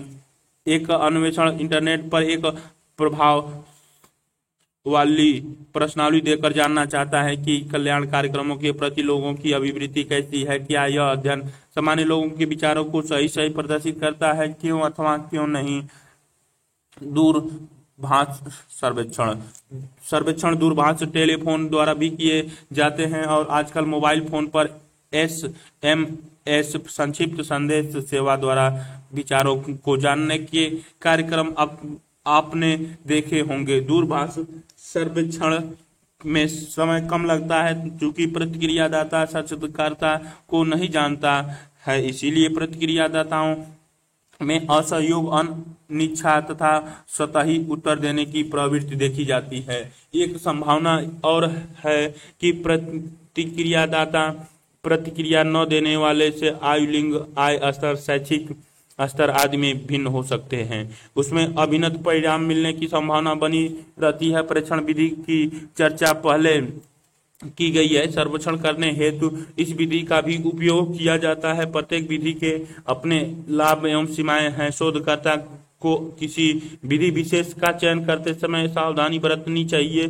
सर्वेक्षण विधि के कई लाभ हैं। प्रथम, हजारों व्यक्तियों में शीघ्रतापूर्वक से दक्षतापूर्वक सूचनाएं संग्रहित किया जा सकती है। द्वितीय, चूंकि सर्वेक्षण शीघ्रता से किए जा सकते हैं, इसीलिए नए मुद्दे के उत्पन्न होने के साथ ही उन पर जनमत प्राप्त किया जा सकता है। सर्वेक्षण की कुछ सीमाएं भी हैं। प्रथम, लोग गलत सूचनाएं दे सकते हैं। वे ऐसी स्मृति की गड़बड़ी से कर सकते हैं अथवा वे शोधकर्ता को यह नहीं बताना चाहते कि किस मुद्दे पर उनके वास्तविक विचार क्या हैं, वे कैसे विश्वास करते हैं। द्वितीय, लोग कभी कभी वैसी प्रक्रियाएं देते हैं जैसे शोधकर्ता जानना चाहता है। मनोवैज्ञानिक परीक्षण व्यक्तित्व भिन्नता का मूल्यांकन प्रारंभ से ही मनोवैज्ञानिक का महत्वपूर्ण विषय रहा है। मनोवैज्ञानिकों ने विभिन्न मानवीय विशेषताओं जैसे बुद्धि, क्षमता, व्यक्ति रुचि, अभिवृद्धि, मूल, शैक्षिक उपलब्धि आदि के मूल्यों हेतु विभिन्न परीक्षणों का निर्माण किया है। इन परीक्षणों का उपयोग विभिन्न उद्देश्यों जैसे कार्मिक चयन, स्थानन, प्रशिक्षण, निर्देशन, निदान आदि के लिए तथा विविध संदर्भों जैसे शैक्षणिक संस्थानों, निर्देशन, क्लिनिक, उद्योग, रक्षा संस्थानों तथा अन्य में किया जाता है। क्या आपने कभी किसी मनोवैज्ञानिक परीक्षण को किया है? यदि किया है तो आपने देखा होगा कि एक परीक्षण में बहुत से प्रश्न होते हैं जिन्हें अपनी संभावित प्रक्रियाओं के साथ एकांश कहा जाता है और जो किसी मानव विशेषता या गुण विशेष से संबंधित होते हैं। यहाँ यह महत्वपूर्ण है कि जिस विशेषता के लिए परीक्षण की रचना की गई है उसको स्पष्ट रूप से बिना किसी अर्थद्वंद के भाषित किया जाना चाहिए तथा सभी एकांश प्रश्न उसी विशेषता से संबंध होने चाहिए। आपने यह भी देखा होगा कि परीक्षण किसी आयु वर्ग विशेष के लोगों के लिए होता है। प्रश्नों का उत्तर देने की निश्चितता समय सीमा हो सकती है अथवा नहीं भी हो सकती है। तकनीकी रूप से मनोवैज्ञानिक परीक्षण मानवीकृत, स्टैंडर्डाइज्ड एवं वस्तुनिष्ठ ऑब्जेक्टिव उपकरण होते हैं जिसका उपयोग मानसिक अथवा व्यवहारपरक विशेषताओं के संबंध में किसी व्यक्ति के स्थिति के मूल्यांकन में करते हैं। इस परिभाषा में दो बातें अति ध्यातव्य हैं: वस्तुनिष्ठता एवं प्रमाणीकरण। वस्तुनिष्ठता ऑब्जेक्टिविटी का संबंध इस बात से होता है कि यदि दो या दो से अधिक अनुसंधानकर्ता एक मनोवैज्ञानिक परीक्षण को एक ही समूह के सदस्यों को दे तो दोनों ही समूह के प्रत्येक सदस्य के लिए लगभग एक ही प्रकार के मूल्य दिखाई देने चाहिए। किसी भी परीक्षण के एकांशों की शब्दावली ऐसी होनी चाहिए कि वह विभिन्न पाठकों को समान अर्थ का बोध कराए। साथ ही परीक्षण का उत्तर देने वाले व्यक्तियों के लिए एकांशों का उत्तर देने संबंधित निर्देश का पहले ही उल्लेख करना चाहिए। परीक्षण को देने की प्रक्रिया जैसे पर्यावरणीय दशाएं, समय सीमा, दोनों देने की रीति, वैयक्तिक अथवा सामूहिक का भी उल्लेख होना चाहिए तथा प्रतिक्रियादाताओं की प्रतिक्रियाओं की गणना की विधि का भी उल्लेख किया जाना चाहिए। आवश्यक होता है प्रशिक्षण की रचना एक व्यवस्थित प्रक्रिया तथा इसके कुछ चरण है। इसके अंतर्गत एकांशों के विस्तृत विश्लेषण तथा समग्र परीक्षण की विश्वसनीयता, रिलायबिलिटी, वैधता, वैलिडिटी एवं मानकों, नॉर्म्स के आकलन से होते हैं। प्रशिक्षण की विश्वसनीयता का संबंध दो भिन्न अवसरों पर एक ही परीक्षण पर किसी व्यक्ति द्वारा प्राप्त लाभांतों की संगति से होती है। उदाहरण के लिए आप विद्यार्थियों के एक समूह को एक परीक्षण आज दीजिए तथा कुछ समय के बाद, मान ले 20 दिन बाद, उन्हीं विद्यार्थियों को वही परीक्षण पुनः दीजिए। परीक्षण के विश्वसनीय होने पर दोनों अवसरों पर विद्यार्थियों द्वारा प्राप्त लाभांतों में कोई अंतर नहीं होना चाहिए। इसके लिए हम पुनः परीक्षण, टेस्ट, रीटेस्ट विश्वसनीयता की गणना कर सकते हैं। जो कालिकीय स्थिरता कालधारिता परीक्षण लाभांश की स्थिरता का घोतक होता है। उन्हीं व्यक्तियों पर प्राप्त लाभांशों के दो समुच्चयों के मध्य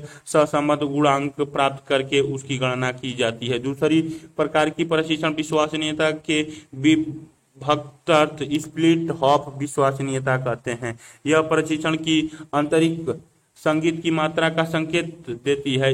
यह इस मान्यता पर आधारित होती है कि यदि एकांश समान क्षेत्र से संबंधित है तो उन्हें एक दूसरे से संबंधित होना चाहिए। यदि वे अलग क्षेत्र से होंगे, जैसे सेब एवं नारंगी, तो वे सहसंबंधित नहीं होंगे।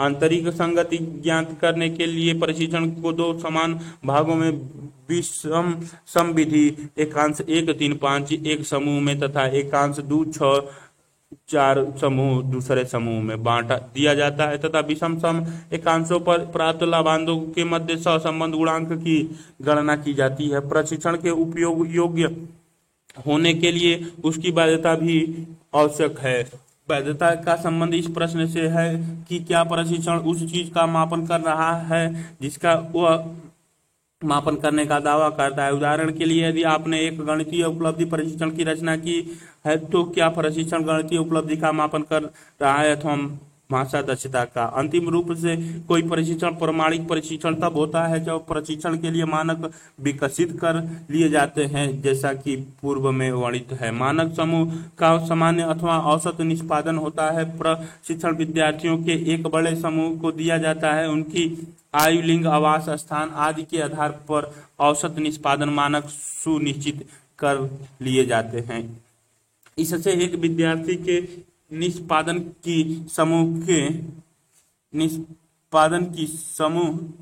के अन्य विद्यार्थियों के साथ तुलना करने में सहायता मिलती है। इससे किसी प्रशिक्षण पर व्यक्तियों के प्राप्त लाभांशों की व्याख्या करने में भी सहायता मिलती है। प्रशिक्षण के प्रकार। मनोवैज्ञानिक प्रशिक्षणों का वर्गीकरण भाषा, उसके देने की रीति तथा जटिलता स्तर के आधार पर किया जाता है। भाषा के आधार पर वाचिक, वर्बल, अवाचिक, नॉन वर्बल तथा निष्पादन परफॉर्मेंस प्रशिक्षण होते हैं। वाचिक प्रशिक्षणों के लिए साक्षरता आवश्यक होती है क्योंकि एकांश किसी भाषा में ही लिखे जाते हैं। अवाचिक प्रशिक्षणों में एकांश प्रतीकों अथवा चित्रों द्वारा बनाए जाते हैं। निष्पादन प्रशिक्षण में वस्तुओं को एक स्थान से दूसरे स्थान तक एक क्रम में रखना होता है। देने की रीति के आधार पर मनोवैज्ञानिक प्रशिक्षणों को वैयक्तिक, इंडिविजुअल अथवा समूहन ग्रुप प्रशिक्षणों में विभाजित किया जाता है। अनुसंधानकर्ता द्वारा वैयक्तिक प्रशिक्षण एक समय में एक ही व्यक्ति को दिया जाता है, जबकि समूह प्रशिक्षण अनेक व्यक्तियों को एक ही साथ ही दिया जाता है।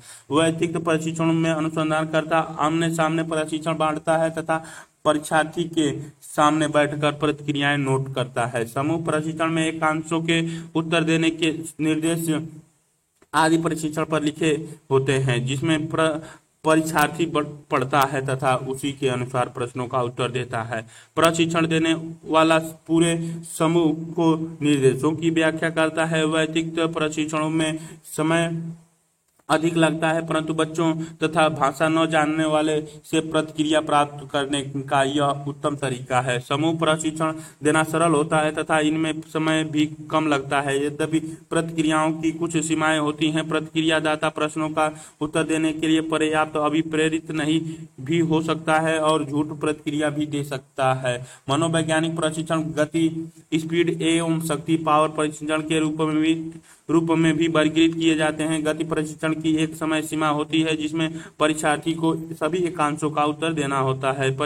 ऐसी प्रशिक्षण व्यक्ति का मूल्यांकन उसके द्वारा एकांशों के सही उत्तर देने में लिए गए समय के आधार पर किया जाता है। गति प्रशिक्षण में प्रत्येक एकांश की जटिलता की सीमा समान होती है। दूसरी ओर शक्ति प्रशिक्षण में व्यक्ति की अंतर्निहित योग्यता अथवा शक्ति का मूल्यांकन उसे पर्याप्त समय देकर किया जाता है। अर्थात इन प्रशिक्षणों की कोई सीमा नहीं होती। एक शक्ति प्रशिक्षण में एकांशों को जटिलता के बढ़ते क्रम में व्यवस्थित किया जाता है। उदाहरण के लिए, यदि कोई व्यक्ति छठे एकांश का हल करने में असमर्थ है तो उसे आगे के एकांशों को हल करने में कठिनाई होगी। यद्यपि शुद्ध रूप में गति अथवा शक्ति प्रशिक्षण का निर्माण कठिन होता है। अधिकांश प्रशिक्षण गति एवं शक्ति प्रशिक्षण के मिले जुले रूप में होते हैं। चूंकि प्रशिक्षण प्रायः अनुसंधान एवं लोगों के विषय में निर्णय लेने के लिए किया जाता है, इसीलिए प्रशिक्षण का चयन एवं उपयोग बहुत सावधानी पूर्वक किया जाना चाहिए।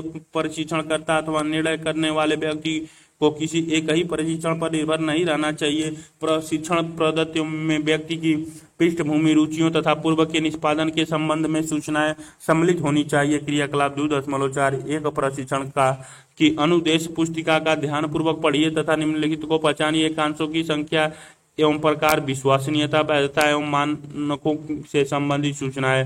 प्रशिक्षण के प्रकार, वाचिक या अन्यथा वैयक्तिक या समूह प्रशिक्षण के प्रकार, गति, शक्ति अथवा मिश्रित।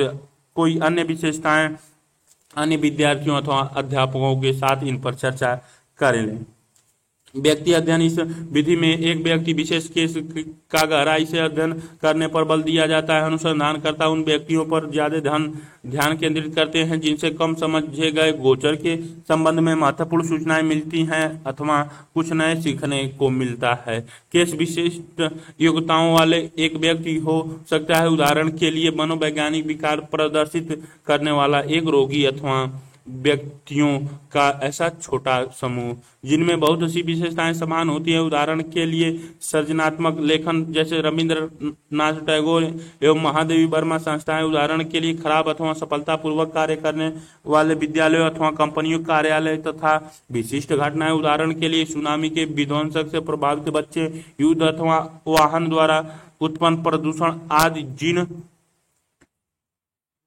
जिन व्यक्तियों का हम अध्ययन करते हैं वे अपने क्षेत्र में विशिष्ट होते हैं, इसीलिए उनमें सूचनाएं बहुत होती हैं। व्यक्ति अध्ययन में अनेक विधियों का उपयोग विभिन्न प्रकार के प्रतिक्रियादाताओं से सूचना संग्रह के लिए किया जाता है, जैसे साक्षात्कार, परीक्षण तथा मनोवैज्ञानिक प्रशिक्षण में ये प्रतिक्रियादाता किसी न किसी रूप में व्यक्ति से संबंधित हो सकते हैं तथा महत्वपूर्ण सूचनाएं दे सकते हैं। व्यक्ति अध्ययन की सहायता से मनोवैज्ञानिकों ने कल्पनाओं, आशाओं, भय, आघातपूर्ण अनुभव तथा अभिभावकों द्वारा किए गए लालन पालन पर अनुसंधान कार्य किया है, जिनसे व्यक्ति के मन एवं व्यवहार को समझने में सहायता मिलती है। व्यक्ति अध्ययन से घटनाओं के आख्यान अथवा विस्तृत विवरण मिलते हैं जो व्यक्ति के जीवन में घटित होते हैं। व्यक्ति अध्ययन नैदानिक, मनोवैज्ञानिक तथा विज्ञान तथा मनोविकास के क्षेत्र में अनुसंधान का एक मूल्यवान उपकरण है। फ्रायड की सोच, जिसमें मनोविश्लेषण के सिद्धांत का विकास हुआ, वह उनके व्यक्तियों के विषय में परीक्षण एवं व्यवस्थित आलेख तैयार करने का कारण संभव हो सका था। उसी प्रकार पीजेट ने संज्ञानात्मक विकास के सिद्धांत का प्रतिपादन अपने 3 बच्चों के परीक्षण के आधार पर किया था। व्यक्ति अध्ययन का उपयोग बच्चों के समाजीकरण के ढंग को समझने में किया गया। उदाहरण के लिए मिन्टर्न एवं हिचकॉक ने खालापुर के राजपूत बच्चों के समाजीकरण की व्यक्ति अध्ययन किया। एस आनंद लक्ष्मी ने बनारसी को बुनकर समुदायों के शैशवकाल के स्वरूप का अध्ययन किया था। व्यक्ति अध्ययन व्यक्तियों के जीवन की गहराइयों का विस्तृत चित्रण प्रदान करते हैं। यद्यपि व्यक्ति अध्ययनों के आधार पर सामान्यीकरण करते हुए समय अधिक सावधानी की आवश्यकता होती है। एकल व्यक्ति अध्ययन में वैधता की समस्या एक चुनौती होती है। यह सुझाव दिया जाता है कि अनेक अन्वेषकों द्वारा विभिन्न स्रोतों की सूचनाओं को विविध रचना कौशल बहुल के उपयोग से एकत्रित करना चाहिए। प्रदत्त संग्रह की सावधानी पूर्वक योजना भी आवश्यक होती है। प्रदत्त संग्रह की पूरी प्रक्रिया में अनुसंधानकर्ता को साक्ष्य की एक श्रृंखला बनाए रखनी चाहिए, जिससे वह विविध प्रदत्त स्रोतों को जो अनुसंधान के प्रश्नों से संबंधित हो जोड़ सके। जैसा कि आप पढ़ चुके हैं, प्रत्येक विधि की अपनी विशेषता एवं सीमाएं होती हैं, इसीलिए अनुसंधानकर्ता से यह अपेक्षा की जाती है कि वह किसी एक विधि पर ही निर्भर न रहे। वास्तविक स्थिति को जानने के लिए 2 या 2 से अधिक विधियों की संयुक्तियों का उपयोग करना चाहिए। यदि सभी विधियां एक ही परिणाम दे अर्थात सब एक ही परिणाम दे तो निश्चिंत हुआ जा सकता है। क्रियाकलाप 5.2.5 निम्न अनुसंधान समस्याओं के लिए उपयुक्त जांच विधि सुझाए गए क्या शोर लोगों की समस्या समाधान की योग्यता को प्रभावित करता है? क्या महाविद्यालय के विद्यार्थियों के लिए एक निश्चित पोशाक होना चाहिए? गृह कार्य की प्रति विद्यार्थी, शिक्षक एवं अभिभावकों की अधिवृत्तियों का अध्ययन करने के लिए, एक विद्यार्थी का खेल समूह एवं कक्षा में व्यवहार का अध्ययन करने के लिए, आपके मनपसंद नेता के जीवन की प्रमुख घटनाओं की का पता लगाने के लिए, अपने विद्यालय के 11वीं कक्षा के विद्यार्थियों की दुश्चिंता स्तर का मूल्यांकन करने के लिए। प्रदत्त विश्लेषण। पूर्व खंड में हमने सूचनाओं के संग्रहण की विविध विधियों की विवेचना की। प्रदत्त संग्रह के बाद अनुसंधानकर्ता का दूसरे कार्य निष्पादन निकालना होता है। इसके लिए प्रदत्त विश्लेषण आवश्यक होता है। हम प्रायः प्रदत्त विश्लेषण के लिए दो प्रकार के विधि परक उपगमों का उपयोग करते हैं। ये है परिमाणात्मक एवं गुणात्मक विधियां। इस खंड में हम संक्षिप्त में इस उपागमों की विवेचना करेंगे। परिमाणात्मक विधि। अब तक अपनी अच्छी तरह जान चुके होंगे कि मनोवैज्ञानिक प्रशिक्षण प्रश्नावली, चरित साक्षात्कार आदि में अमुक्त प्रश्नों की एक श्रृंखला होती है। हमने कहने का आशय है यह है कि इन मापकों में प्रश्न तथा उनके संभावित उत्तर दिए गए होते हैं। सामान्यतया ये प्रतिक्रियाएं मापनीयों के रूप में होती हैं, अर्थात वे प्रतिक्रियाएं की शक्ति तथा मात्रा को प्रदर्शित करती हैं। उदाहरण के लिए वे एक निम्न से 5, 7 अथवा 11 उच्च तक फैली हुई हो सकती हैं। प्रतिभागियों का कार्य होता है कि वे सर्वाधिक उपयुक्त प्रतिक्रियाओं का चयन करें। कभी कभी उसमें सही या गलत प्रतिक्रियाएं होती हैं। अनुसंधानकर्ता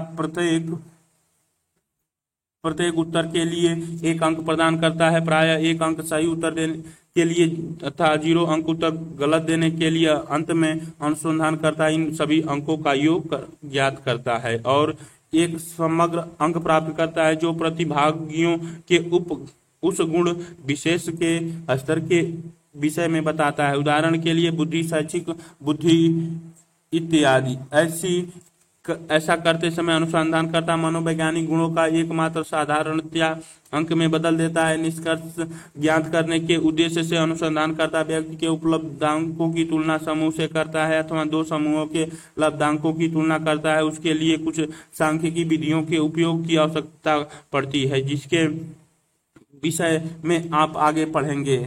आप 10वीं कक्षा में गणित के अंतर्गत केंद्रीय प्रवृत्तियों की विधियों, मापन माध्य, माध्यिका तथा बहुलक परिवर्तनशीलता की विधि, प्रसार, चतुर्थक विचलन, मानक विचलन, सहसंबंध, गुणांक आदि के विषय में पढ़ चुके हैं तथा ये कुछ अन्य अति विकसित सांख्यिकी विधियां अनुसंधानकर्ता को अनुमान लगाने तथा पद्धतियों को अर्थवान बनाने हेतु योग्य बनाती हैं। गुणात्मक विधि। मानवीय अनुभव बहुत जटिल होते हैं। यह जटिलता उस समय समाप्त हो जाती है जब प्रश्नों के आधार पर कोई व्यक्ति किसी परीक्षार्थी से सूचना प्राप्त करता है। यदि आप जानना चाहते हैं कि कोई माँ बच्चे के न रहने पर कैसा अनुभव करती है तो आपको उसकी कहानी सुननी पड़ेगी, जिससे आप समझ सकें कि वह अपने अनुभव को कैसे संगठित करती है तथा उसने अपनी पीड़ा को क्या नाम दिया है। इसके परिमाणीकरण के लिए किए गए किसी भी प्रयास से आप ऐसे अनुभवों को संगठित करने वाले सिद्धांतों को नहीं समझ पाएंगे। मनोवैज्ञानिकों ने ऐसे पद्धतियों के विश्लेषण के लिए कुछ गुणात्मक विधियां विकसित की हैं।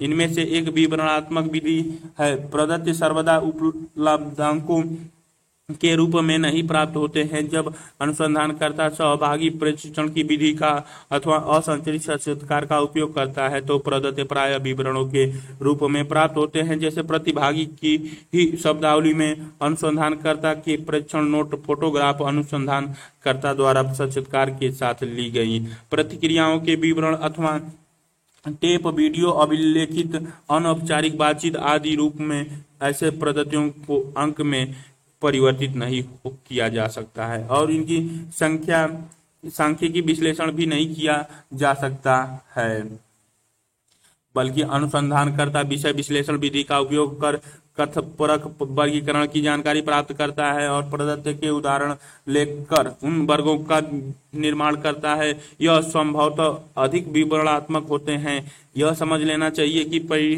परिमाणात्मक एवं गुणात्मक विधियां परस्पर विरोधी नहीं हैं, बल्कि एक दूसरे के पूरक है।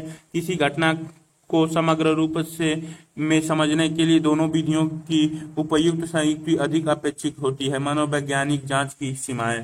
पूर्व में प्रत्येक विधि के लाभ एवं उसकी सीमाओं का वर्णन किया जा चुका है। इस खंड में आप मनोवैज्ञानिक मापन की कुछ सामान्य समस्याओं के बारे में पढ़ेंगे। वास्तविक शून्य बिंदु का अभाव।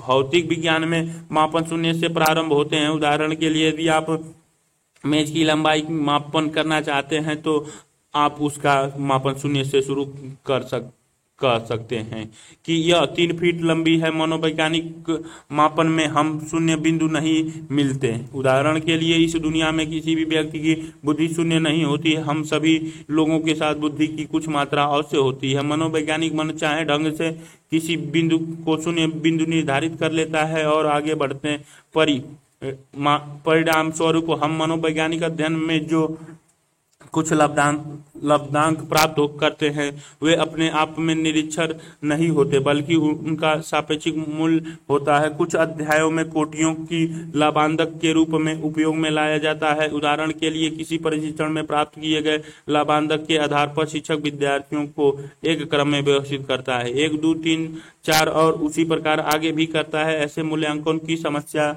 यह होती है कि प्रथम एवं द्वितीय कोटि प्राप्त विद्यार्थियों के मध्य का अंतर द्वितीय एवं तृतीय कोटि प्राप्त विद्यार्थियों के मध्य के अंतर के समान नहीं होता। 50 अंक में से प्रथम कोटि वाले विद्यार्थी 48 अंक प्राप्त कर सकता है, द्वितीय 47 अंक तथा तृतीय 40 अंक प्राप्त कर सकता है। जैसा कि आप देख सकते हैं कि प्रथम एवं द्वितीय कोटि प्राप्त विद्यार्थी का अंतर द्वितीय एवं तृतीय कोटि प्राप्त विद्यार्थी के समान नहीं है। इससे मनोवैज्ञानिक मापन के सापेक्षिक स्वरूप स्पष्ट भी होते हैं। मनोवैज्ञानिक उपकरणों का सापेक्षिक स्वरूप। मनोवैज्ञानिक परीक्षण का निर्माण किसी संदर्भ विशेष के रूप में पक्षों को ध्यान में रखकर किया जाता है। उदाहरण के लिए शहरी क्षेत्र के छात्रों के लिए विकसित प्रशिक्षण में शहरी क्षेत्र के उद्दीपकों से संबंधित एकांश से परिचित आवश्यक है। बहुमंजिली इमारतें, हवाई जहाज, मेट्रो रेल आदि ऐसे प्रशिक्षण जनजातीय क्षेत्र के बच्चों के लिए उपयुक्त नहीं होंगे। वे अधिक सहज उन एकांशों से होंगे जिनमें उनके परिवेश के पेड़ पौधे व जीव जंतुओं के वर्णन मिलते हैं। इसी प्रकार पश्चिमी देशों में विकसित प्रशिक्षण भारतीय संदर्भ में उपयुक्त नहीं हो सकते। ऐसे प्रशिक्षण को ध्यानपूर्वक परिष्कृत किया जाना चाहिए तथा उन्हें जिन संदर्भों में प्रयुक्त करना हो उनकी विशेषताओं से उन्हें अनुकूलित होना चाहिए। गुणात्मक पद्धतियों की आत्मपरक व्याख्या। गुणात्मक अध्ययनों में प्रदत्त प्राय आत्मपरक होते हैं क्योंकि इनकी व्याख्या अनुसंधानकर्ता एवं प्रदत्त प्रदान करने वाले करते हैं। एक व्यक्ति की व्याख्या दूसरे से भिन्न हो सकती है। अतः प्राय यह सुझाव दिया जाता है कि गुणात्मक अध्ययनों के संदर्भ में क्षेत्र अध्ययन एक से अधिक शोधकर्ताओं द्वारा किया जाना चाहिए जो अध्ययन के अंत में बैठ कर अपने प्रशिक्षण के विमर्श करे तथा उसको अंतिम स्वरूप देने के पहले स्वयं एक सहमत बिंदु पर पहुंचे। वस्तुतः यदि ऐसे सार्थक विमर्श में प्रतिक्रियादाताओं को भी सम्मिलित किया जाए तो अधिक अच्छा होगा। नैतिक मुद्दे।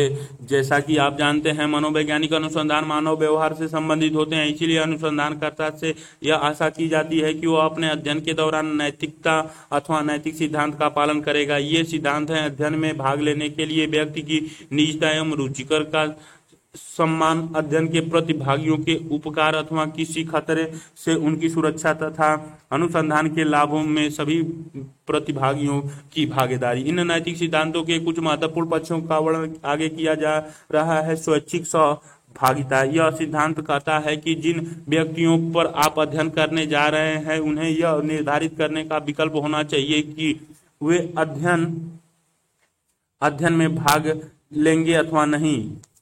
प्रतिभागियों को इस बात का विकल्प होना चाहिए कि वह बिना किसी प्रपीड़न अथवा प्रलोभन के अध्ययन में भाग ले अथवा अनुसंधान के आरंभ होने के बाद उससे अलग होने पर उन्हें किसी भी प्रकार से दंडित नहीं किया जाए। सूचित सहमति। यह आवश्यक है कि प्रतिभागी को यह पता होना चाहिए कि अध्ययन के दौरान उसके साथ क्या घटित होगा। सूचित सहमति के सिद्धांत के अनुसार संभाव्य प्रतिभागियों को यह सूचना उनसे प्रदत्त संग्रह से पहले होनी चाहिए, जिससे वे अध्ययन में भाग लेने के लिए सूचित निर्णय ले सके। कुछ मनोवैज्ञानिक प्रयोग में प्रतिभागियों को अध्ययन के समय विद्युत घात दिया जाता है। कुछ अन्य अध्ययनों में आपत्तिजनक घात अथवा अप्रिय उद्दीपक प्रस्तुत किए जाते हैं। हो सकता है कि उनसे कुछ व्यक्तिगत सूचनाएं भी मांगी जाए जो प्राय दूसरे को नहीं बताई जा सकती। कुछ अध्ययनों में छद्म की तकनीकी का उपयोग किया जाता है, जिसमें प्रतिभागियों को इस बात का निर्देश दिया जाता है कि वे एक निश्चित तरीके से सोचें अथवा कल्पना करें तथा उनको निष्पादन के विषय में उनको झूठी सूचना अथवा प्रतिप्राप्ति दी जाती है। उदाहरण के लिए, आप बहुत बुद्धिमान हैं, आप अक्षम हैं, इसीलिए यह महत्वपूर्ण होता है कि प्रतिभागियों को वास्तविक रूप से अध्ययन करना प्रारंभ करने से पहले ही उसके स्वरूप के विषय में बता दिया जाना चाहिए। स्पष्टीकरण: अध्ययन समाप्त हो जाने के बाद प्रतिभागियों को वे सब आवश्यक सूचनाएं देनी चाहिए जिनसे वे अनुसंधान को ठीक से समझ सकें। यह उस समय सबसे आवश्यक हो जाता है जब अध्ययन में छद्म का उपयोग किया गया हो। स्पष्टीकरण का उद्देश्य यह होता है कि प्रतिभागी जिस शारीरिक एवं मानसिक दशा में अध्ययन में सम्मिलित हुए थे, अध्ययन समाप्त होने पर उसी दशा में पुनः वापस आ जाएं। यह प्रतिभागियों को एक प्रकार से भरोसा दिलाने जैसा ही है। अध्ययन के समय छद्म के कारण उत्पन्न किसी दुश्चिंता अथवा दुष्प्रभाव जिसमें प्रतिभागियों के अनुभव किया हो अनुसंधानकर्ता को दूर करने का प्रयत्न करना चाहिए। अध्ययन के परिणाम की भागीदारी: मनोवैज्ञानिक अनुसंधान से प्रतिभागियों से सूचनाएं संग्रहित करने के लिए बाद में हम अपने कार्य स्थल पर वापस आते हैं, पद्धतियों का विश्लेषण करते हैं एवं निष्कर्ष निकालते हैं। अनुसंधानकर्ता के लिए यह आवश्यक है कि वह प्रतिभागियों के पास वापस जाकर अध्ययन के परिणाम को उनको बताए। जब आप प्रदत्त संग्रह के लिए जाते हैं तो प्रतिभागी अपने आप से कुछ आशा रखते हैं। यह आशा यह होती है कि आपने अपने अध्ययन में उनके व्यवहारों की जो अन्वेषण की है उसके विषय में उन्हें बताएंगे। अनुसंधानकर्ता के रूप में यह हमारा नैतिक कर्तव्य होता है कि हम उनसे वापस मिले। इस अभ्यास के दो लाभ हैं। प्रथम, आप प्रतिभागियों की प्रत्याशा पूरी करते हैं। द्वितीय, प्रतिभागी परिणाम के विषय में अपने विचार बताएंगे जो आपको नई अंतर्दृष्टि विकसित करने में सहायता कर सकते हैं। प्रदत्त स्रोत की गोपनीयता: अध्ययन में प्रतिभागियों को अपनी निजता का अधिकार होता है। अनुसंधानकर्ता को चाहिए कि वह उनकी निजता की रक्षा के लिए उनके द्वारा दी गई सूचनाओं को अत्यंत गोपनीय रखे। सूचना का उपयोग सिर्फ अनुसंधान के लिए किया जाना चाहिए और किसी भी दशा में यह किसी अन्य इच्छुक पक्षों के हाथ नहीं लगनी चाहिए। प्रतिभागियों की गोपनीयता की रक्षा का सबसे सशक्त तरीका यह है कि उनके पहचान का अभिलेख न तैयार किया जाए। कुछ तरह के अनुसंधानों में यह संभव नहीं होता है। ऐसी दशा में संकेत संख्या प्रदत्त पत्र पर अंकित कर दी जाती है तथा नामों के संकेतों से अलग रखा जाता है। पहचान सूची अनुसंधान कार्य समाप्त होने के उपरांत नष्ट कर दी जानी चाहिए। प्रमुख शब्द: अभिव्यक्ति, अध्ययन, गोपनीयता, नियंत्रित समूह, सहसंबंधता, अनुसंधान, प्रदत्त स्पष्टीकरण, आश्रित परिवर्त, परियोगी समूह, परियोगी विधि, समूह परीक्षण, परिकल्पना, अनाश्रित परिवर्त, वैयक्तिक परीक्षण, साक्षात्कार, ऋणात्मक सहसंबंध, मानक वस्तुनिष्ठ परीक्षण, निष्पादन परीक्षण, धनात्मक सहसंबंध, व्यक्ति परीक्षण, मनोवैज्ञानिक परीक्षण, गुणात्मक विधि, परिमाणात्मक विधि, प्रश्नावली, विश्वसनीयता, गति परीक्षण, संचरित साक्षात्कार, सर्वेक्षण, असंचरित साक्षात्कार, वैधता परिवर्त। सारांश: मनोवैज्ञानिक अनुसंधान विवरण, पूर्व कथन, व्याख्या, व्यवहार नियंत्रण तथा वस्तुनिष्ठ तरीके से उत्पादित ज्ञान के अनुप्रयोग के लिए किए जाते हैं। इसके 4 चरण होते हैं: समस्या का संप्रत्ययन, प्रदत्त संग्रह, प्रदत्त विश्लेषण तथा अनुसंधान निष्कर्ष निकालना और उनका परीक्षण। मनोवैज्ञानिक अनुसंधान का एक ध्येय यह भी होता है कि किसी संदर्भ विशेष में घटित होने वाली घटनाओं और उनके अपने व्यवहार का अनुभव पर पड़ने वाले प्रभाव को आत्मपरख ढंग से खोजा या समझा जाए। मनोवैज्ञानिक अध्ययनों में विविध प्रकार के प्रदत्त जैसे जनांकीय, पर्यावरणीय, भौतिकी, दैहिक और मनोवैज्ञानिक सूचनाएं संग्रहित की जाती हैं, किंतु मनोवैज्ञानिक अध्ययनों के प्रदत्त एक संदर्भ विशेष में स्थिति होते हैं तथा वे प्रदत्त संग्रह वाले सिद्धांतों तथा विधियों से बंधे होते हैं। सूचना संग्रह के लिए कई विधियों का उपयोग किया जाता है। प्रेक्षण विधि का उपयोग व्यवहार का वर्णन करने के लिए किया जाता है। इसकी पहचान एक व्यवहार विशेष के चयन, उसके अभिलेखन एवं विश्लेषण से की जाती है। प्रशिक्षण प्राकृतिक दशा अथवा नियंत्रित प्रयोगशाला की दशा में की जा सकते हैं। यह सहभागी अथवा असहभागी प्रकार का हो सकता है। प्रयोगी विधि कार्य कारण संबंध की स्थापना में सहायता करती है। प्रयोगी एवं नियंत्रित समूह का उपयोग करके अनाश्रित परिवर्त की उपस्थिति का प्रभाव आश्रित परिवर्त पर देखा जाता है। संबंधात्मक अनुसंधान का उद्देश्य परिवर्तियों के मध्य के सहचारी की खोज करना तथा पूर्व कथन करना है। दो परिवर्तियों के मध्य संबंध धनात्मक शून्य अथवा ऋणात्मक हो सकता है तथा उसकी सहचारी शक्ति का प्रसार प्लस 0.1 से 0.0 से लेकर -1.0 तक होता है। सर्वेक्षण अनुसंधान का केंद्र विद्यमान वास्तविकता की सूचना देना है। सर्वेक्षण संचरित तथा असंचरित साक्षात्कार डाक द्वारा भेजी गई प्रश्नावली तथा दूरभाष द्वारा संपन्न किए जाते हैं। मनोवैज्ञानिक प्रशिक्षण मानवकृत एवं वस्तुनिष्ठ उपकरण होते हैं जो दूसरों की तुलना में किसी व्यक्ति की स्थिति जानने में सहायता करते हैं। प्रशिक्षण वाचिक, अवाचिक और निष्पादन प्रकार के हो सकते हैं जो एक समय में एक व्यक्ति पर अथवा पूरे समूह पर किए जा सकते हैं। व्यक्ति अध्ययन की विधि में किसी एक व्यक्ति के विषय में गहराई से सूचनाएं प्राप्त की जाती हैं। इन विधियों के उपयोग से संग्रहित पद्धतियों का गुणात्मक तथा परिमाणात्मक विधियों द्वारा विश्लेषण किया जाता है।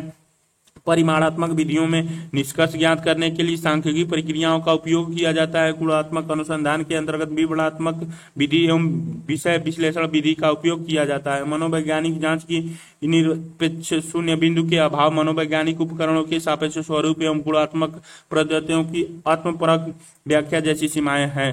प्रति सहभागियों की स्वच्छता, सहभागी उनकी सूचित सहमति तथा परिणामों के विषय में प्रतिभागियों से भागीदारी करने जैसे नैतिक सिद्धांतों को अनुसंधानकर्ता को ध्यान में रखना चाहिए।